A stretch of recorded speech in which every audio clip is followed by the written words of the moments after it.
Coming up, a wide-ranging conversation with J.D. Vance, the author of Hillbilly Elegy. We're going to talk illegal immigration, cancel culture, and white privilege. This is the Dinesh D'Souza podcast.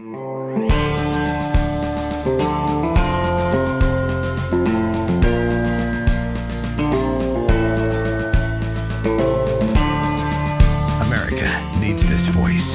The times are crazy. In a time of confusion, division, and lies, we need a brave voice of reason, understanding, and truth.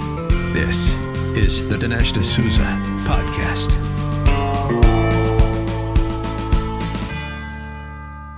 In this special episode, we're going to be talking in depth with author J.D. Vance, who wrote Hillbilly Elegy, a terrific book, which also became a Netflix movie directed by Ron Howard. I want to talk about immigration. I want to talk about cancel culture. I also want to talk about white privilege, the controversy involving Asian Americans and hate crimes, a lot of good stuff. But I thought in this opening monologue, I would talk about immigration on a practical level because I went through it. Debbie, my wife, and I are both immigrants. We've sort of been through a process. We've grown up in other countries. And I want to talk about how that works, or in some cases doesn't work. Well, in my case, it did work. I came to America as an exchange student, but I wasn't planning to stay here. It's really in college that I fell in love with America and the people of America and the ideas that built America. And I also saw that I could do things with my life in America, like become a writer. Earlier, I had approached my father about the idea of becoming a writer in India. And my dad goes, well, yeah, you sort of can do that, but you're probably going to have to become a chartered accountant or sell insurance, and then you can kind of write on the side. Because writing was not, at that time anyway, at least a serious or developed profession where you could actually think about making a living that way. So I applied for American citizenship. Now, I began the process in 1983, right after I graduated from Dartmouth. Interestingly, I didn't become a citizen until 1991. So it shows you that it's a time-consuming process. And in my case, to go from student visa, to green card, which is to say permanent resident, to citizen, took 8 years. It's not only time-consuming, it costs a lot of money. I had to hire an immigration attorney and go through an elaborate process. It cost me, if I remember at that time, $2,000 or $3,000, but it was a great deal of money for me, which I didn't really have. I had to earn it in order to spend it. And it was a very arduous process. In fact, the cost for me wasn't just the cost of the lawyer. It was the cost of having to take a lower paying job with an employer who was willing to sponsor me. So I applied for a job that at that time paid something like $18,000 a year. Seems preposterously low now, I guess. But my employers, when they realized that I needed them to sponsor me, that they had to go through a process, they're like, okay, well, we'll pay you $14,000 or $14,500. So I took a big pay cut because I needed someone who would kind of walk me through the process.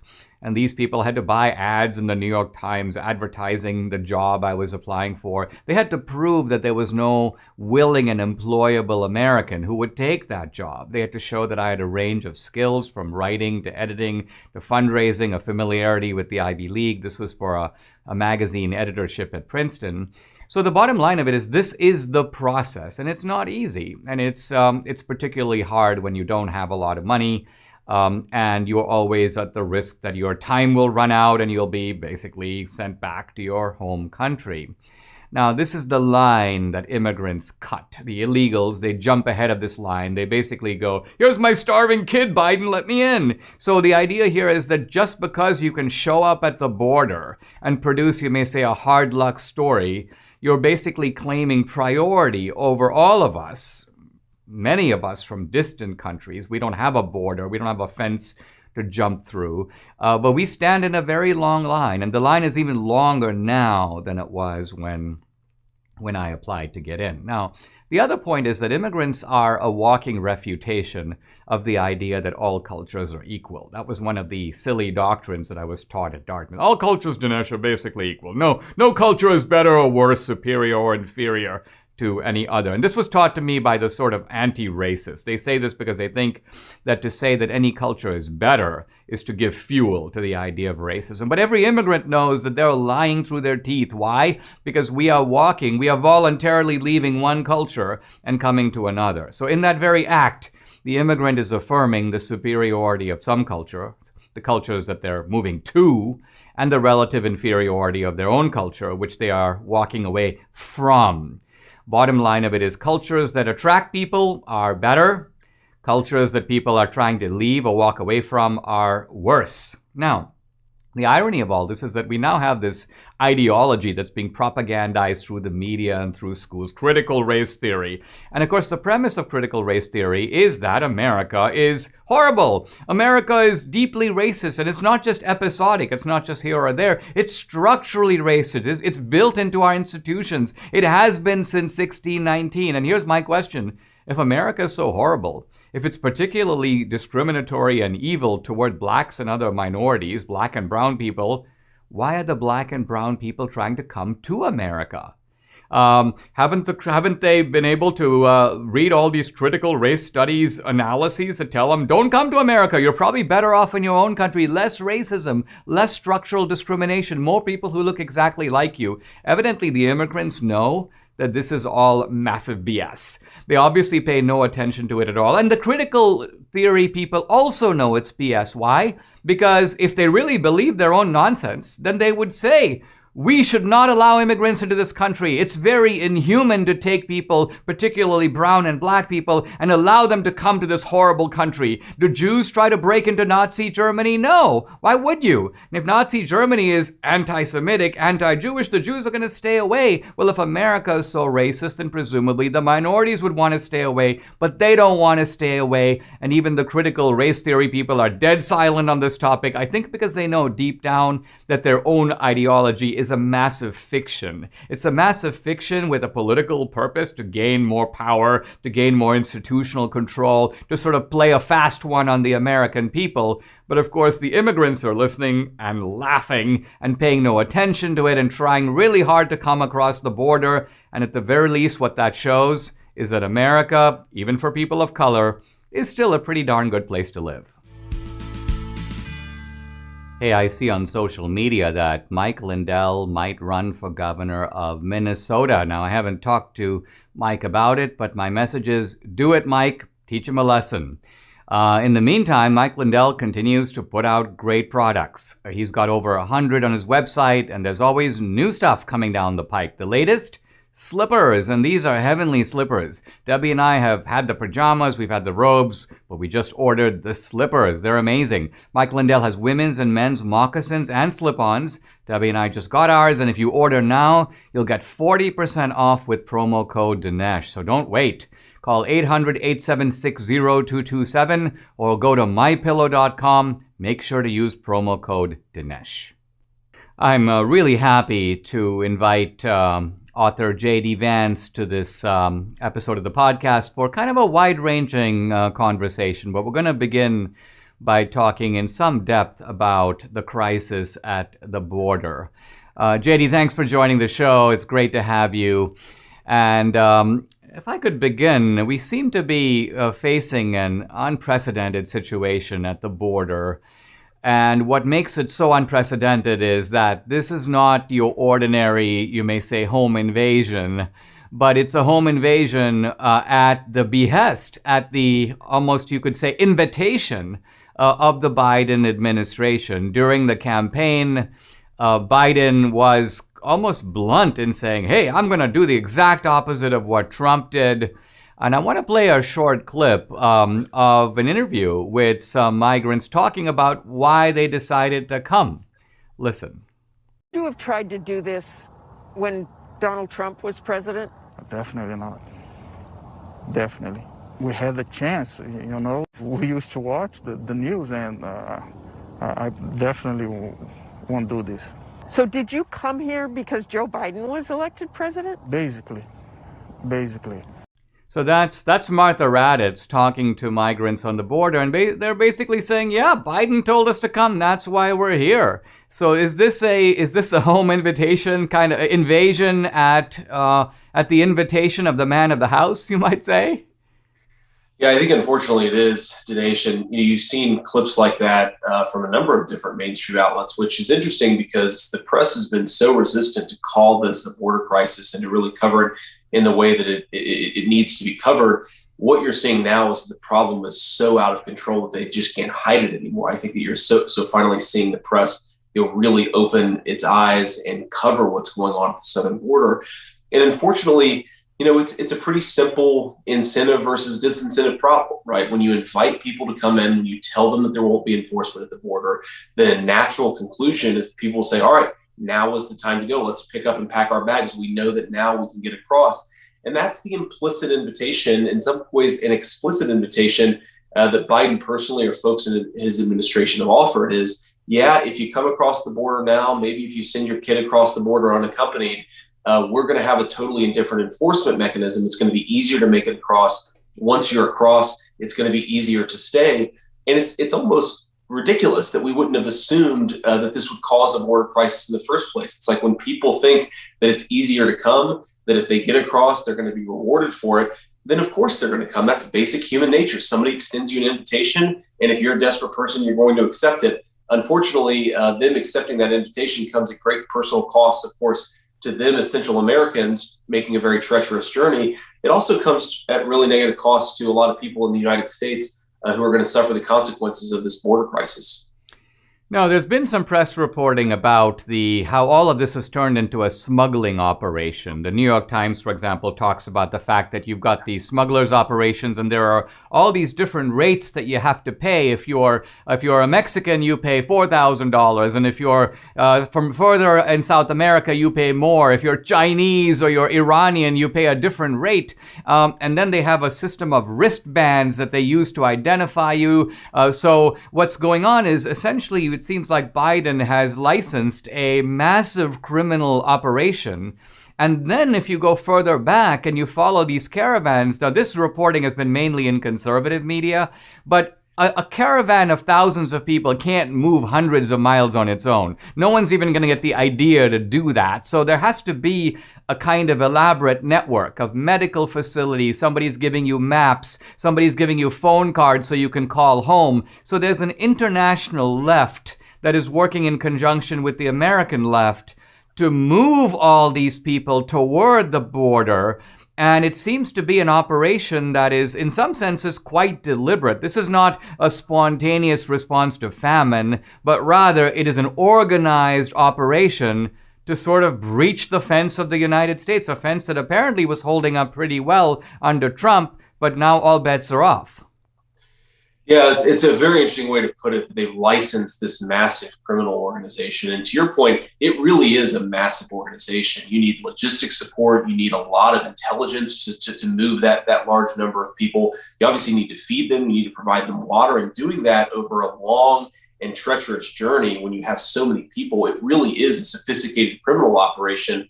And unfortunately, if you ask yourself who's been empowered by this, it really is, you have these incredibly large, complex Mexican and other gangs who are dealing drugs, they're doing human smuggling, they're doing sex trafficking, and all of them have become empowered by this. You've given them a massive new line of business by creating this incentive for people to come illegally across the border. So these organizations, of course, already were very powerful before the current border crisis, but now they have thousands of new customers. They're able to earn millions and tens of millions of new dollars. And of course, that will have negative consequences for both the people that they're transporting and the people who are going to have more criminal gangs and more drugs in their community here on our side of the border in America. Now, this is often justified in terms of humanitarian motives. Even under Trump, there was a lot of imagery of kids in cages. So you get the idea that the people, at least on this side of the fence, who are encouraging this are motivated by the most noble sentiments of the world. But isn't it a fact that if these immigrants did not provide A, cheap labor, and B, potential votes for the Democrats, that the very same people who are saying, let them come, would be running down to the border to erect a wall taller than any that Donald Trump could have imagined to keep the... In other words, what I'm getting at is, while the rhetoric is humanitarian, isn't it true that this is a very cynical, self-interested operation being mounted by people in America for their own benefit?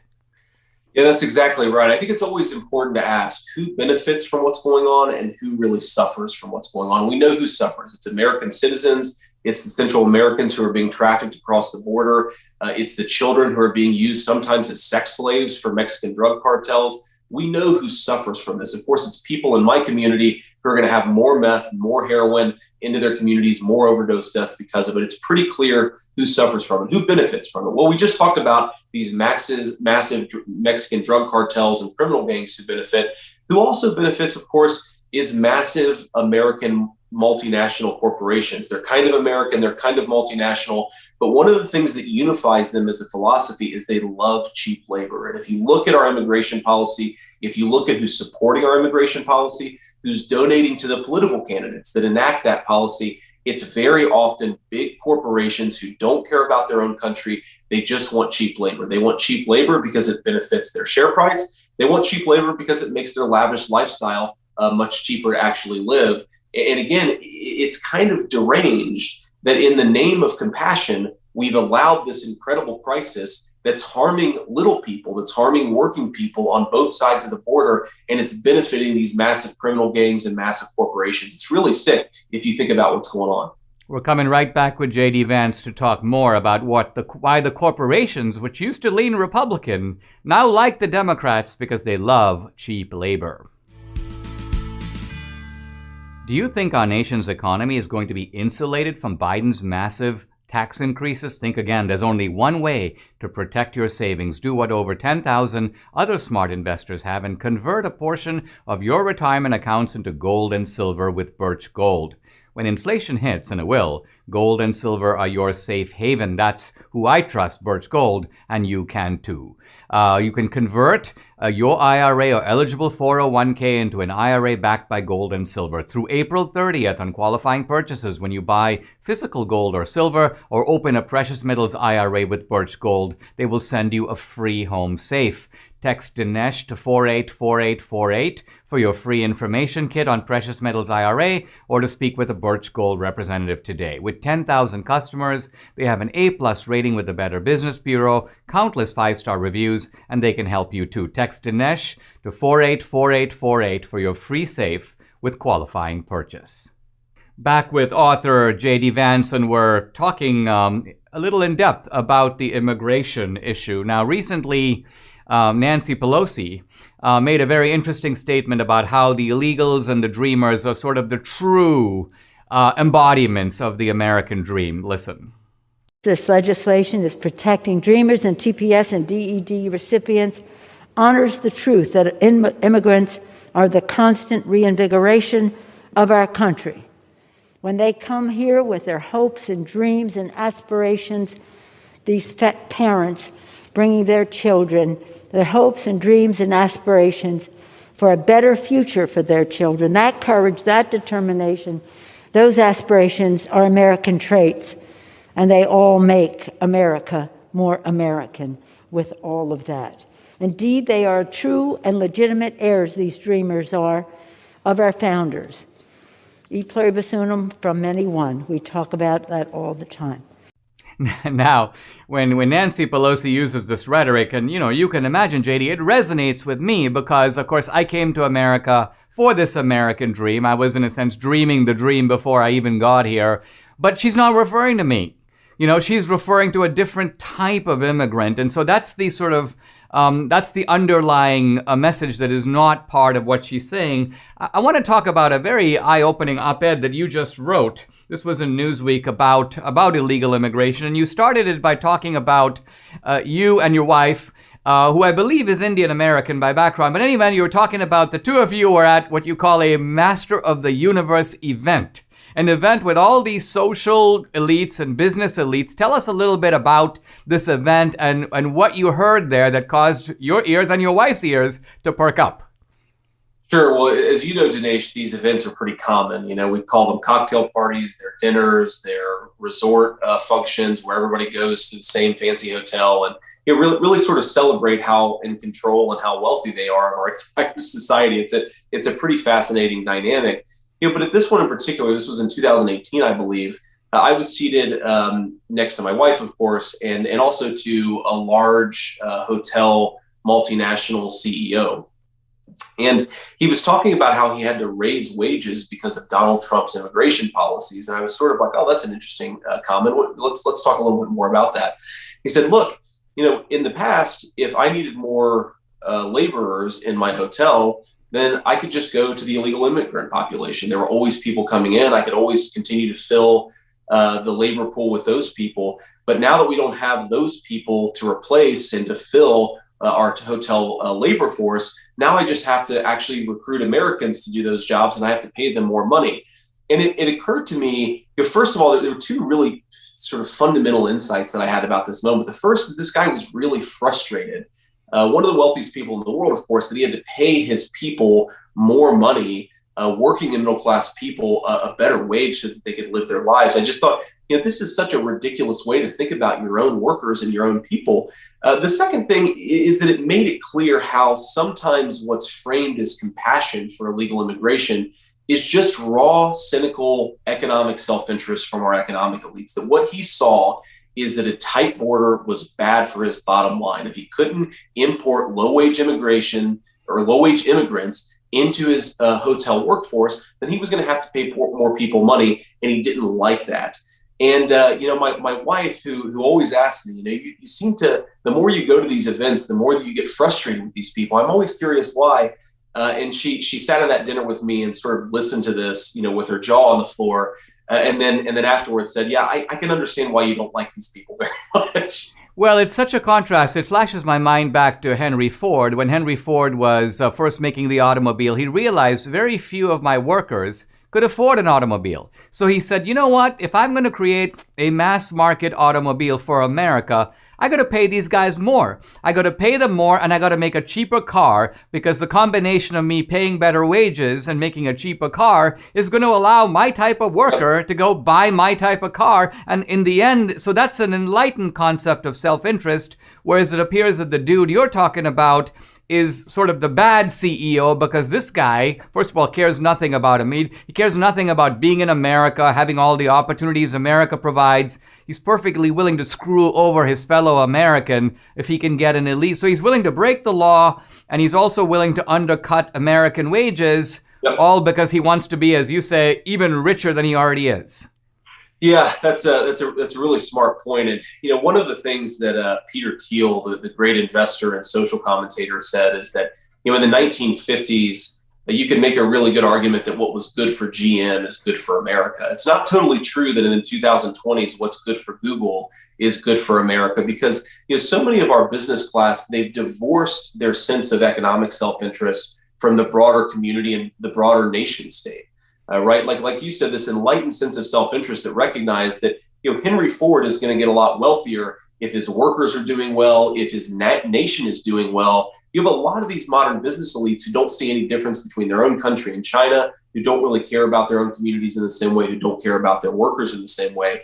And I unfortunately think that we're getting to a point where so many of these multinationals care more about other people, care more about people outside of their own borders, care more about foreign governments that don't share our values as Americans, that we're in a really dangerous period where we can't always, as conservatives, count on the business interests of folks anymore. I think, by the way, this is a big reason why our corporations have become so woke, is because if they were invested in their own workers, invested in their own communities, if they cared more about the American nation, then they would recognize that going off in this hyper woke anti-American direction would be bad for their bottom line. But if they're increasingly more invested in foreign labor and increasingly more invested in foreign governments, that starts to really break the chain between the nation state on the one hand and the businesses that help build the nation on the other hand.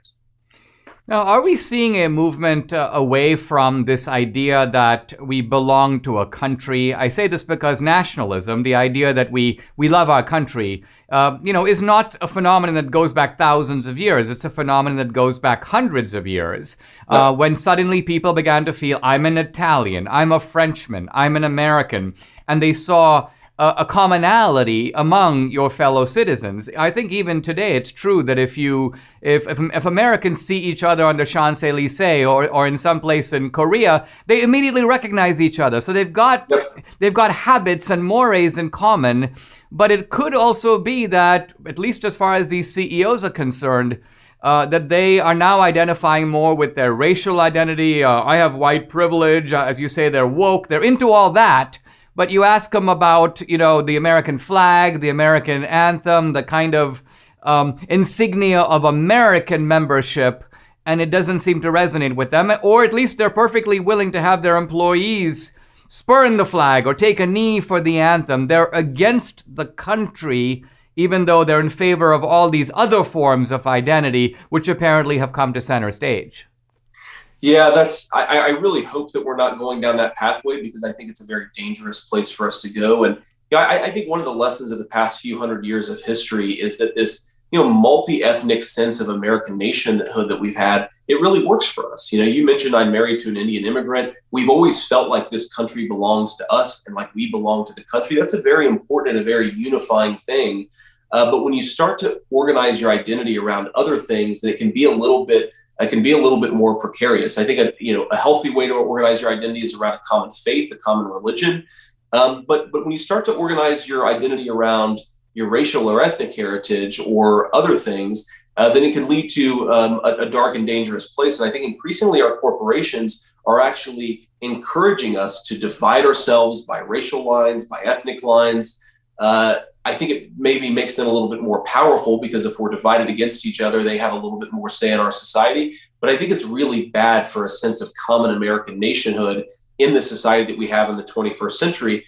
And an important thing, of course, is I think these businesses, at the end of the day, are being incredibly short-sighted. Do they really think that the Chinese nation state, a hyper-ethnic, effectively a fascist society, is going to be better for Amazon, for Google, for Apple, for Facebook over the long term? It maybe will help them juice their short-term profits. It maybe will provide them a few million slaves to work in the production of their goods. But over the long term, I think we all need to recognize that basic American values, self-respect, devotion to our country, respect for one another, respect for people's differences, if those things are not, at the end of the day, the sort of thing that you can just kind of fritter away and expect them to exist in another country. If you want to have freedom of conscience, freedom to operate your business the way you want to, the United States of America is still the best place to do it. And I hope eventually these corporations realize that.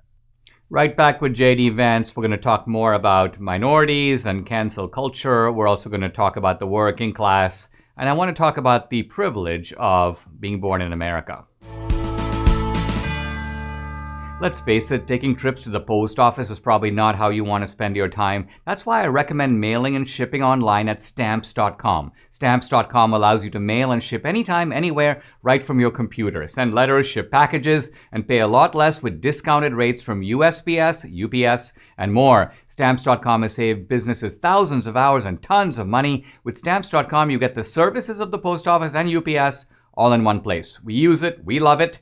Although having grown up in India, I sometimes miss those long waits and long lines. Just kidding. Now you can use your computer to print official U.S. postage 24/7 for any letter, any package, any class of mail, anywhere you want to send. Once your mail is ready, just schedule a pickup or drop it off. It's that simple. With Stamps.com, you get discounts of up to 40% off, post office rates, and up to 62% off UPS shipping. It's no wonder nearly 1 million small businesses already use Stamps.com. I do, and you should too. Stop wasting time going to the post office. Go to Stamps.com instead. There's no risk. And with my promo code Dinesh, you get a special offer that includes a 4-week trial plus free postage and a digital scale. No long-term commitments or contracts. Just go to Stamps.com, click on the microphone at the top of the homepage and type in Dinesh. That's Stamps.com, promo code Dinesh. Stamps.com. Never go to the post office again. Back with author J.D. Vance, and I want to raise this issue. We hear a lot these days about privilege. We hear about white privilege. And the idea seems to be that if you are born white in this country, you sort of have it made.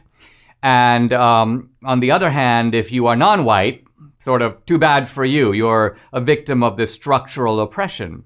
Now, in reality, we see in America all kinds of people who start out at the bottom and make their way up the ladder, you might say. Now, the interesting thing is that there are certain groups in America I've noticed that do really, really well. The Jews have done extremely well in America. The Mormons do extremely well. Of course, there are white Episcopalians who've done really well. There's a book that Joel Kotkin wrote many years ago called Tribes, in which he talked about sort of the successful tribes in America. But if he were writing this book today, you'd have to add the Nigerians and West Indians, the Asian Indians. The Asian Indians, I believe, have the highest earning of any ethnic group in America. So we seem to be a successful tribe that your wife belongs to and I belong to. Now, all of this would seem to undercut the idea of white privilege. And of course, in your work, you've written about how you've got all these hillbillies. You've got working class whites. You've got guys who are born in Ohio and in Appalachia. And if you talk to them about privilege, they would have to laugh out loud because they have many of the difficulties, dysfunctionalities, addictions, cultural problems that people, sociologists have associated with Black and Latino communities. So can you talk for a moment about the issue of privilege? And then I think it'd be good for us to zoom into our own lives to see what privilege, if any, that you have and I have that enabled us, both of us starting kind of from the bottom of life, to actually be able to rise and even penetrate the elite precincts of American life. Where is this privilege? Yeah, I think this concept of white privilege is ultimately very dangerous. And let me illustrate this with a couple of points. So I was actually just on the phone earlier this morning with a friend of mine who's Black. And I said something just sort of, innocuous. I said, it's one of these things where you just have a lot of fatherlessness in my community, meaning, poor whites in the neighborhood that I grew up in, there just weren't a whole lot of dads around. That's obviously a big privilege in life, is having a father in the home, of course. And this Black man said, I've never heard anybody said that. I said, what do you mean you've never heard anybody said that? He said, when I hear about fatherlessness, it's always meant to describe the Black community and the Black family. And it kind of hit me that constantly talking about the privileges that whites have, it means that we think about Black people in a certain way that sometimes Black people don't like as always disadvantaged, as never, possessing agency or self-control in their communities. It also means that we ignore families like mine who have had real struggles in this society, of course, have persevered, but still haven't been given everything to us on a silver platter. I don't think anybody would say that about our family. And constantly talking about white privilege, I think, ignores the real complicated nature of each individual American story. The other thing that I think it does is it leads us to ignore the things that really matter. We know some kids have easier lives than other kids, but what are the real drivers of privilege? Well, having a dad in the home is a big driver, right? Having a stable family, not having a lot of drug addiction, not having a lot of family abuse in your home. These things are all much bigger drivers of whether you're going to have a successful life. And if we're trying to give every kid an equal chance in this society, which is, I think, one of our important goals as conservatives, then we should be focusing on the things that really matter, not on the things that don't matter. At the end of the day, the color of your skin matters much, much less than whether you had a father in the home. So let's focus on the things that matter. Back with author J.D. Vance in a moment. We're going to talk more in depth about this idea of privilege. It may be time to change out your pillows. Think about it. You sleep on these pillows time after time, and, well, after a certain time, those pillows need to be retired. I want to talk to you about my pillow and how it changed Debbie's sleeping habits. When she started sleeping on Mike Lindell's pillow, she began sleeping through the night. She's going through that change of life. She's tried everything and nothing worked until she found this wonderful pillow. She also has the Mike Lindell body pillow. The cool thing is that these pillows won't go flat. You can wash and dry them as often as you want, and they maintain their shape. They're made in the USA. For a limited time, MyPillow is offering the premium MyPillows for the lowest price ever. You can get the queen size premium MyPillow for $29.98. It's regularly $69.98. So that's a $40 savings, and the king pillow is only $5 more. All the MyPillow products come with a 10-year warranty and a 60-day money-back guarantee. Go to mypillow.com and use promo code Dinesh, D-I-N-E-S-H. You'll get deep discounts on all MyPillow products, including the Giza Dream bed sheets, the MyPillow mattress topper, and MyPillow towel sets. Or call 800-876-0227 or go to mypillow.com. Either way, make sure to use promo code Dinesh. Back with author J.D. Vance. J.D., when I think about my life and the issue of privilege, I do think about two types of privilege that I really had. The first was that I had a loving family. And not only a loving family, but a family that through my dad cultivated in me a certain ambition. My dad would say things like, look at that guy, he's coming out first in class and you're coming out, somewhere around 6th or 7th.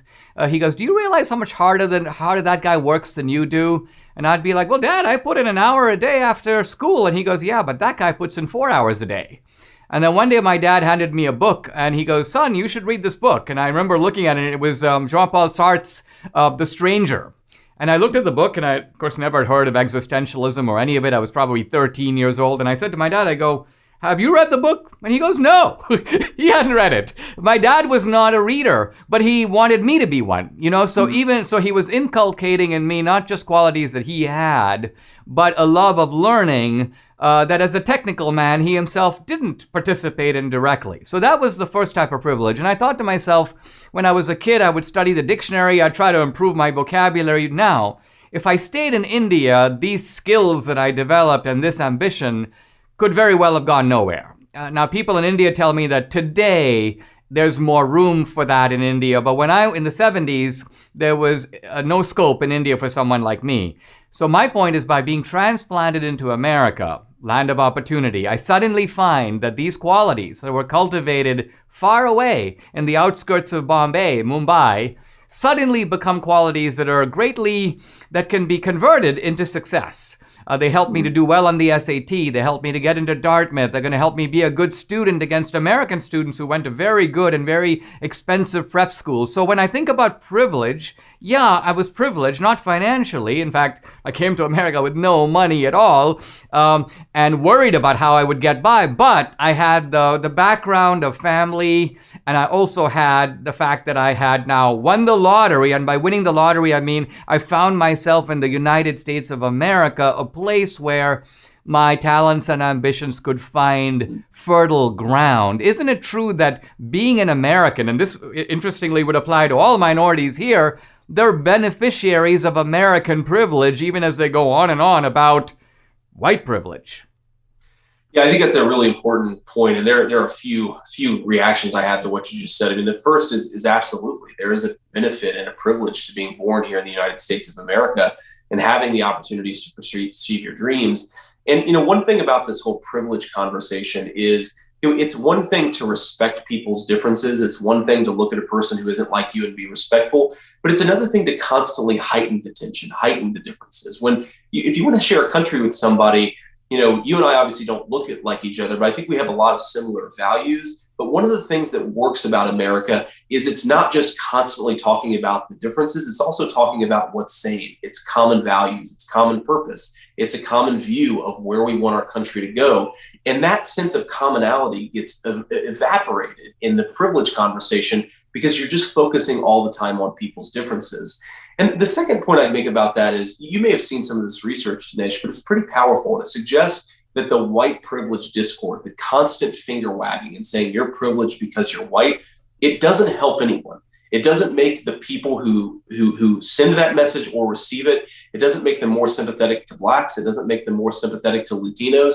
It doesn't make them more willing to help disadvantaged groups. It just makes them hate white people more. That's a pretty consistent finding of the literature. And so you're not uplifting anybody. You're not making it easier for one type of American to lend a hand to another type of American. You're just making them hate another group more than they already hate them. You're giving them an excuse to dismiss families like mine, to look down upon them, to ignore the real problems that exist in their lives. And it's just crazy to me that instead of trying to find ways of enhancing our commonness as Americans, enhancing our common values, we're just constantly tearing each other apart with this discussion around privilege. I think it's one of the most worrying trends that exists in our society today. One thing that I hadn't anticipated is how it even fortifies our adversaries. There's a meeting going on pretty much right now between the top Biden people and the top Chinese diplomats. The Secretary of State is there, for example. And the Chinese are they've wisened up to this, and they've realized that they can block American criticism of Chinese human rights. And the way they do it is they go, listen, you're oppressing blacks. And in fact, we're not accusing you of it. You're admitting to it. The Biden administration is saying that, yeah, we've got all this structural racism. We're a racist country and we always have been. So the Chinese go, well, get off your moral high horse then. Stop yelling at us for what we do to the Uyghurs in China. So there's an attempt to create now a moral equivalence, or even worse, the Chinese are saying you're worse than we are because you're admitting to all these crimes of human rights, and that, of course, weakens America's ability to be a voice and an example for human rights in the world, because we're confessing our sins maybe to each other, but of course the rest of the world is listening and taking advantage. Yep.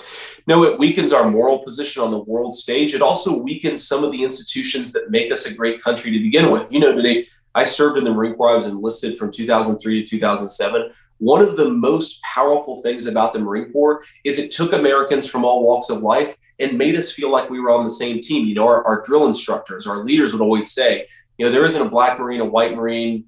We all bleed the same Marine Corps red. We all wear the same Marine Corps green. And that sense of an institution that can do something together, that has a common purpose and a common vision, those things require solidarity. You have to believe like you come from the same country and that country is worth protecting. If you're constantly, again, enhancing these group differences and constantly tearing down America's moral legitimacy, you're weakening the institutions that protect this country and keep us going. When we come back with J.D. Vance, we're going to talk a little bit more about identity politics and patriotism. Do you ever feel the urge to push back against the leftist media narrative of the cops being your enemy? If you support our American law enforcement, I want to share with you a special way, a very stylish new way, to show that you have the back of the police. eGuard Watch's CEO Elon is an unapologetic supporter of police and is taking a very strong stance against this defund the police movement. He's designed a commemorative police watch that is beautiful. I noticed all kinds of special details like the engraving and quote on the back. Elon shared with me that in consulting with officers on the watch design, they asked for an image of St. Michael on the piece. eGuard Watches gives away 15% of all sales from this model to police charities. If you haven't seen Elon's Speak Truth short films on this topic, it's a must watch, and you can currently find it on the eGuard website. Remember to apply this podcast unique promo code Dinesh to your police watch order so you can save over $30 at the checkout. Visit eGuardWatches.com, EGARD watches.com, to make your order. It's time we support companies that stand up for what we believe in, and eGuard is a company I'm proud to recommend. We've been talking about assimilation and patriotism and identity politics with author J.D. Vance, the author of Hillbilly Elegy. J.D., recently the press secretary, Jen Psaki, was talking about the rise of hate crimes against Asian Americans, something that concerns you. Your wife is Asian American, I'm Asian American, and she puts the blame squarely on Trump. Listen. I think there's no question that some of the damaging rhetoric that we saw during the prior administration, blaming, calling COVID, the Wuhan virus or other things, led to, perceptions of the Asian American community that are inaccurate, unfair, have raised, threatening, has elevated threats against Asian Americans, and we're seeing that around the country. So, JD, what do you make of this? I mean, to me, it's so convoluted. I mean, it's one thing if Trump had said the virus came from Chinatown, but no, he said it came from China. right? And obviously the Chinese Americans have left China. They're here. In fact, they've been here since the 1840s, building the railroads and so on. So they've fled China. The idea that somehow calling this a Chinese virus is driving anti-Asian American sentiment. Now, when I look at the Justice Department and FBI data, I actually see a very different picture. I see that there has been a rise of incidents, assaults, and so on against Asian Americans, but they're occurring by and large in places like New York City, San Francisco. They're not really occurring in sort of red America. The majority of these incidents, in fact, even numerically, are involving African Americans. So black crimes perpetrated on Asian Americans. And since there are 7 times as many whites than blacks, the rate of crimes against Asian Americans by whites much lower than by African Americans. So are we basically seeing here a kind of attempt to create a bogus narrative? And if so, what is the political purpose of it? Oh, it's 100% an effort to create a bogus narrative. And it shows just how far the media has gotten away from presenting facts. Instead, they're trying to tell a story and create a narrative where none exists. The idea, that primarily black perpetrators in New York City are listening to Trump clips from 6 months ago and going and creating anti-Asian American violence and beating up, or even worse, Asian Americans is so ridiculous, right? Nobody actually believes that. And the related and ridiculous claim is that these attacks are motivated by white supremacy, that somehow these primarily non-white perpetrators of crimes against Asian Americans are somehow absorbing white supremacy from the ether and going off and attacking Asian Americans. It's just so preposterous that I don't even think the people who say it actually believe it. It's just become a slogan that they repeat every time we have a national crisis. Well, it must be white supremacy because that's sort of the excuse that they blame for everything.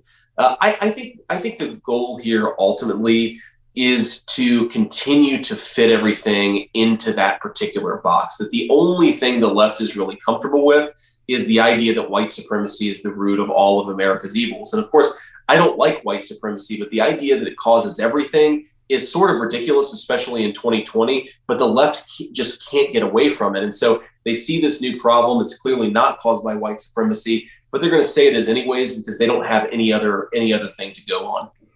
Well, it seems to me like the problem that you have is that the Asian Americans as a group don't seem to behave in a manner that fits the left's narrative.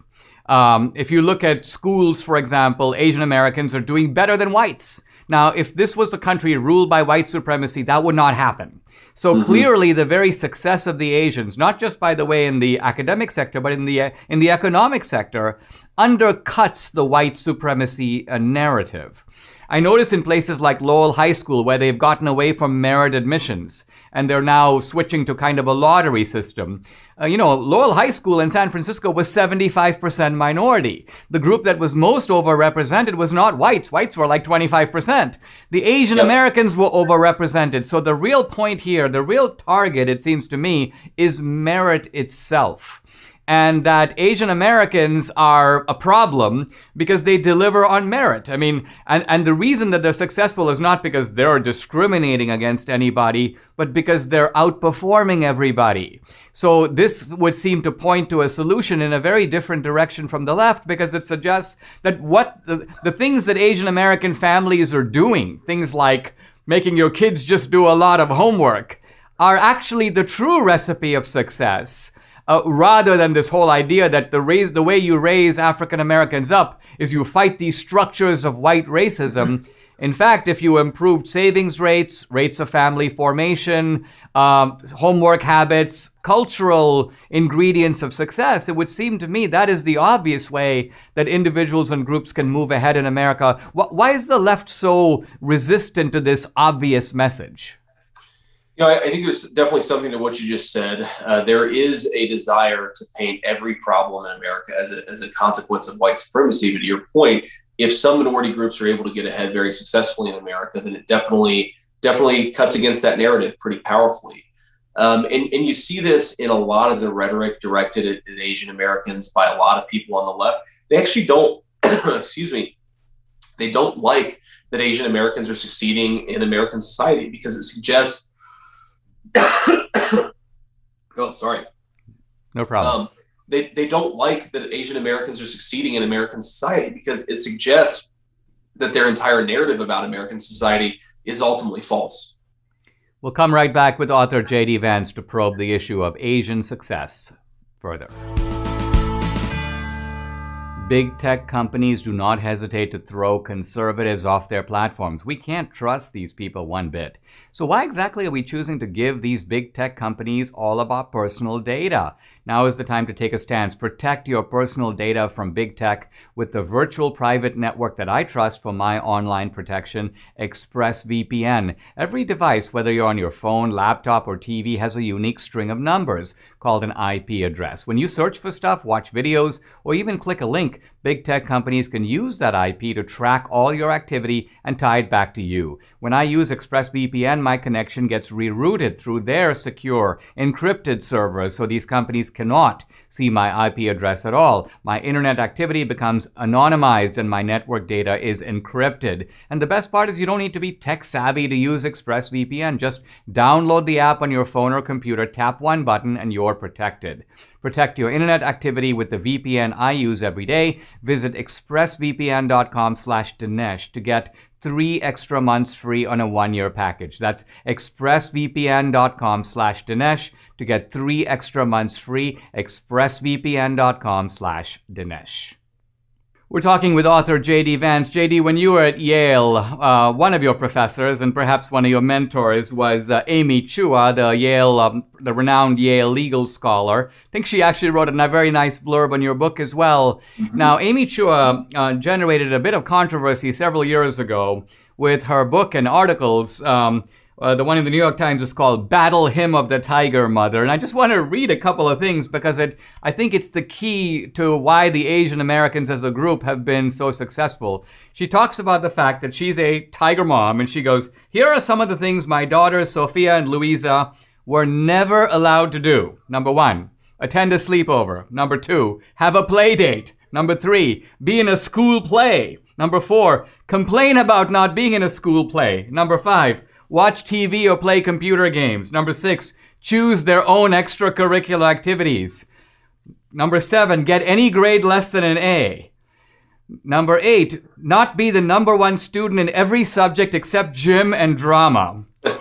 And number 9, play any instrument other than the piano or violin." So it looks like what she's basically talking about, well, I don't want to call it the Hitler parenting syndrome, but I think my dad and mom would agree. The idea here is that the parent knows better. The idea is that the parent charts out a recipe or a formula for success, and these Asian American parents, they're not, I mean, a lot of white parents, even parents of very successful kids, say things like, in order to learn, you have to have a fun environment. The child has to have an interest in the It seems like the Asian Americans ridicule all this. They ignore it all. They basically go, there's a prescribed formula for success. It is choosing certain things, doing certain things, and then working whether you have a natural aptitude or not. Now, this may seem a little bit, I think there are people who say this is a very authoritarian model of child rearing. But, I bet you Sophia and Louisa are doing pretty well in America today. They are. Yeah, I talk to Amy regularly, and both her daughters are doing quite well. And, when I hear that list, one of the things that crosses my mind is I sort of think of that as a classically American attitude, right? It's about hard work. It's about achievement. It's about devotion to certain subjects. And yet it's certainly the case that Asian Americans seem to have those things in spades. But what I always loved about Amy is that she always saw that as a fundamentally American thing, that she thought these were values that she had taken from her home country that were American values that fit really well in America. And she felt in some ways that the country had moved beyond her and it started to focus on, these things like having a fun learning environment instead of a productive learning environment and all these things. So, it's one of the things I always loved about Amy is that she really loves her new home country. And she feels indebted to it. And she feels like the values that made America great in the first place are things that should be, perpetuated and should endure instead of crapped upon and criticized by the country's new elites. I mean, the irony is that we're using somewhat loosely the term Asian American values. I mean, I'm sure that if Debbie's right here, my producer and my wife, she would tell you these are Venezuelan values. That the Venezuelans who come to America have the same ethic. They realize that they have to work hard. And if you come to America and you used to be an engineer in Venezuela, you may have to drive a cab in America for a couple of years, save some money. But then what you do is you try to buy a small business, start a restaurant. Do what you know how to do. So this can-do spirit, and I think you're quite right. You see it in Tocqueville's description of America. The only question is, what has happened to it in America? Now, when you describe in Hillbilly Elegy, you talk about dysfunctional families. You talk about pathologies. You talk about people who take on debt for no good reason, and they do stupid stuff that they know is going to hold them behind. And the question you raise is sort of not only why did they do it, but how do you get out of it? How do you break these patterns? Talk a little bit about how you think we got to these dysfunctional communities and what might be the way out of it.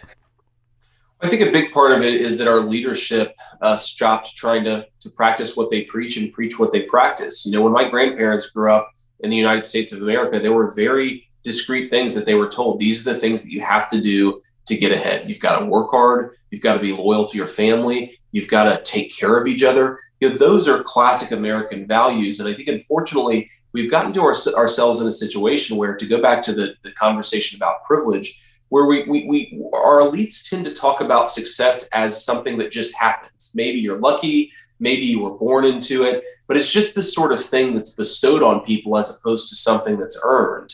And I think, unfortunately, the message that a lot of people are getting from cultural leadership is hard work doesn't matter, achievement doesn't matter, doing well at school doesn't matter. And of course, those messages start to filter down to communities like mine, which are picking up the messages from the broader culture. I think another thing that's happened and has been really important is that you've seen the decline of the traditional family in a lot of these places. We talk about hard work, we talk about industriousness, about taking care of your family. Those are values that are incubated in an American family, right? Those are things that come in some ways from seeing mom and dad behave a certain way. Well, if you don't have moms or dads in the homes in the same way, and I think that's happened for complex economic and cultural reasons, then it starts to have this pathologizing effect on the broad culture. It's one thing to talk about hard work and American values. It's another thing to have a dad in the home who goes to work every day, who's committed to their craft and committed to their family. That's something that a lot of American kids are missing these days. And unless we start to recreate, I think, and rebuild that traditional American family, I think, unfortunately, a lot of American values are going to continue to fall by the wayside. I agree, but what I find so strange, JD, is if you look at the environments of both Yale and Dartmouth that we're both familiar with, we met a lot of people who are on the left, who are purveyors of this narrative that it's all circumstantial, it's all a matter of luck. But we know that these people actually worked really hard. They worked hard on their papers. They worked hard to develop skills. So what would cause someone to, in a sense, lie about their own experience? They know the ingredients that make them successful, but then they put out a public narrative that it's all based upon inherited privileges and structures that benefited me and so on, when the truth of it is, you put in 5 hours a day and the other kid in your high school didn't, and that's why you're at Yale and he's not. Yeah. Well, and they also very often, almost always, come from very intact families, right? You very rarely meet someone in these environments that came from a truly broken home. And of course, all of them poo-poo the value of a broken, or the value of a stable family, the value of having fathers in the homes. And it's like, well, look at you. You had your dad. He was active in your life. Don't you think that had something to do with your success? The hypocrisy is very real. I totally agree with that. The why it's happening is a really complicated question. I wonder if some of it is a little bit of guilt that people don't want to admit that these things are necessary to success because then they feel like they're congratulating themselves. I wonder if maybe it's that they've picked up some messaging from mainstream culture in some ways that suggests that homes or traditional families don't matter, that these ethics don't matter. But it is a really interesting question that you have an American nation that was built by hard work, by an entrepreneurial spirit, and the people who are at the top of it don't feel any real commitment to preserving that same spirit and that same value set. It's really terrible. I'm not totally sure why it's happening. It's a good question. It seems to be a fact where the elites are perpetrating a known untruth on the rest of the population. The rest of the people are suffering from it, while the elites don't themselves. J.D. Vance, thank you so much for joining the podcast. I really appreciate it. Thanks, Dinesh. If you're thinking of replacing your carpets due to pet stains and odors, you must try Genesis 950. The reviews are amazing. This is one product that actually works. With water, it breaks down the bonds of stains and odors so they are gone for good. Its antibacterial component removes pet odors from carpet and padding. It can be used in a carpet cleaning machine, and it's green, so it's safe for your family and pets. Genesis 950 is made in America. 1 gallon of industrial strength Genesis 950 makes up to 7 gallons of cleaner. But Genesis 950 is also great for bathrooms, floors, upholstery, and grease stains. Debbie uses it to clean the kitchen and recently got ink all over her pants, and Genesis 950 took it right off. Genesis 950 has great customer service. Order 1 gallon direct at genesis950.com to receive a free spray bottle, free shipping, and a $10 coupon code using the code Dinesh. That's genesis950.com. Coupon only available for 1 gallon purchase. Genesis 950. It's much cheaper than replacing your carpets. It's time to close out with the mailbox, and I have a question about immigration, which I thought would be very appropriate for this episode. And the question is, it relates to my earlier conversation with the Indian-American writer Sukitu Mehta. Can you elaborate on your statement to Sukitu Mehta that the descendants of colonialism are better off because of it? And if true, would this refute his claim that illegal immigrants are owed entry as a form of reparations? Now, the thing about colonialism to remember is that, and this is a point Sukitu stressed, that the colonialists come not intending to confer benefits on the people they colonize. They come to rule. That's accepted. But the point is, in the process of ruling, they have to put into place a lot of things.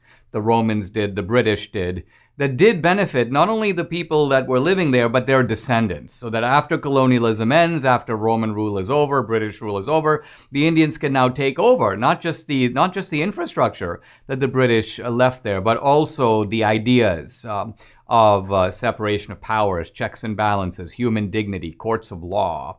I mean, you have Indian courts today where you have brown-skinned guys in white wigs issuing verdicts. They decided to continue doing a lot of things the British started, even after the British were long gone. I'm reminded in this context of the funny episode in the Monty Python movie, where you've got the sort of the rebel who's organizing campaign against the Roman rule, and he goes, stands up in front of the crowd and he shouts, "What have the Romans ever done for us?" There's a long silence, and then one guy goes, "Roads." And the guy goes, "Roads, yes, roads, that's true. Well, apart from roads, what have the Romans ever done for us?"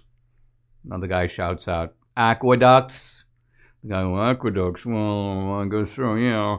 Well, apart from roads and aqueducts, what have the Romans ever done for us?" Someone shouts, "Education." Education, well, yeah, I had one myself. "Apart from roads and aqueducts and education, what have the Romans ever done for us?" One guy shouts, "Laws." Laws, well, yeah, I suppose that's right. "Well, apart from roads and aqueducts and education and laws, what have the Romans ever done for us?" And so it goes on. "Ports. Apart from laws, road, aqueducts and roads and education and port, what have the Romans ever done for us?" And of course, you're chuckling because you realize the Romans did an awful lot in order to bring civilization to people who didn't have it before. And that's the simple truth. If the British had never come to India, Sukitu Mehta and I would be in a completely different place. We'd be doing completely different things. We might not even be speaking English. We might be adjudicators of some tribal disputes that go on in a local tribe, but we certainly wouldn't be in America writing books in Sukitu's case about immigration, or in my case, having a podcast. The simple truth is colonialism was harsh for many of the people who lived under it, but it's done an awful lot of good for their descendants. Subscribe to the Dinesh D'Souza podcast on Apple, Google, and Spotify, or watch on Rumble, YouTube, and SalemNow.com.